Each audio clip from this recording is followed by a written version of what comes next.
of Mauer wearing it. So sometimes you're lucky. When you talk about Mauer, are you okay time? Do I have another 5 minutes? Yeah, nobody's left. Am I okay? Nobody's going to leave, I don't think. Well, okay. Usually when a sermon runs too long, people start getting a little concerned. Okay. 71, Joe Mauer. Okay, he never wore 71. Yeah, he did. This was his signing jersey. When they signed Joe, they brought him in, and they didn't make a big deal like they do sometimes and take uniform number 1 or have one specially made. They went and grabbed a uniform, and it's a high number. And Joe wore this on his signing day. I didn't bring it, but I have a pennant at home. And it says Joe Mauer, number 1 pick in baseball, and he's standing there, and he's wearing number 71, so the proof fits.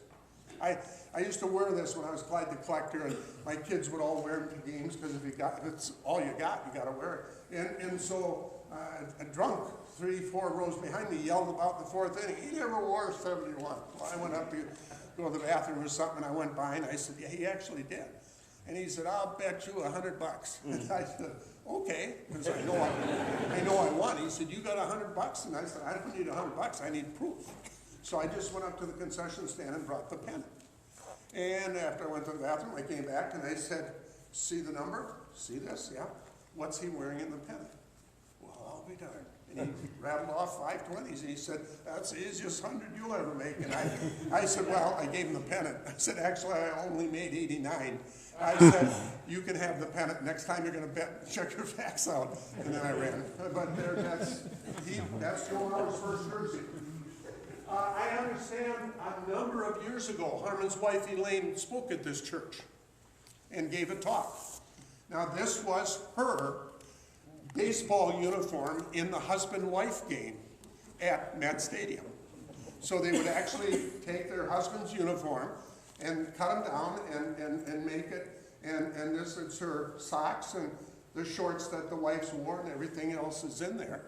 And so, like I said, somebody told me earlier today that Elaine came out, and a wonderful lady, came out and gave a talk here, and this was a jersey she would have wore. So sometimes I've got jerseys of Harmon's sons in the father-son game, Oliva's sons, Carews on family. So you collect everything when you're addicted. I don't drink or smoke, but I collect stuff, okay? This is Jim Tomey's spring training jersey from a couple of years ago. Number 25's got the hologram here. It'll tell when he wore it at spring training. Sometimes they're not spectacular, but that's what they wear. It's lighter, and that's what they'd wear at spring training. So you got to have Jim. Something I purchased recently, because I didn't have this. This is a Harmon Kilbrew jersey that came from the estate of Harmon after the twins stepped up and bought what they bought. What did the Pohlad family buy? Thank you. The Pohlad family bought, when Harmon was 8 years old, they started youth basketball in Payette. The mothers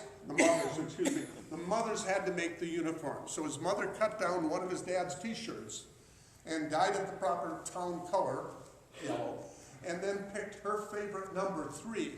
And that's why Harmon wore 3 all of his career, because it was his mother's favorite number. And so we bought that uniform. That was Harmon's first uniform.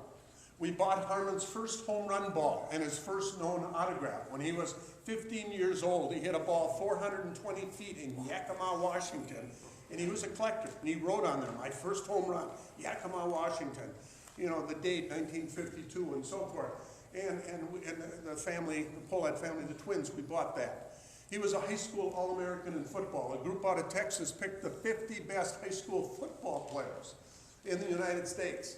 And they, down in Texas, heard about this kid up in Payette, Idaho, that was a pretty darn good football player. He was considered one of the 50 best football players in the United States. He had 17 college scholarships for football, none for baseball.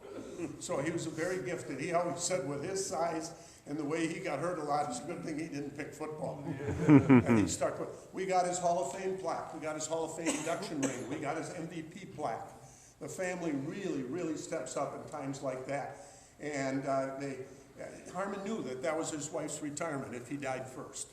Because once you're passed away and you can't go out weekends and sign your autograph, that was pretty much it. And then We had Hunt Auctions sell off the rest of the collection after the Twins family stepped up. The bat he hit his 573rd home run with, we got, and so forth. So it's pretty cool. But this was something we didn't have, and it's when, after his career was over, they had Cracker Jacks, and then they had this Equitable Old Timers series. And he played, obviously, for the American League. He's got his name on the back and all, and it's autographed. It's the hat, the pants, the socks, jersey, and so forth.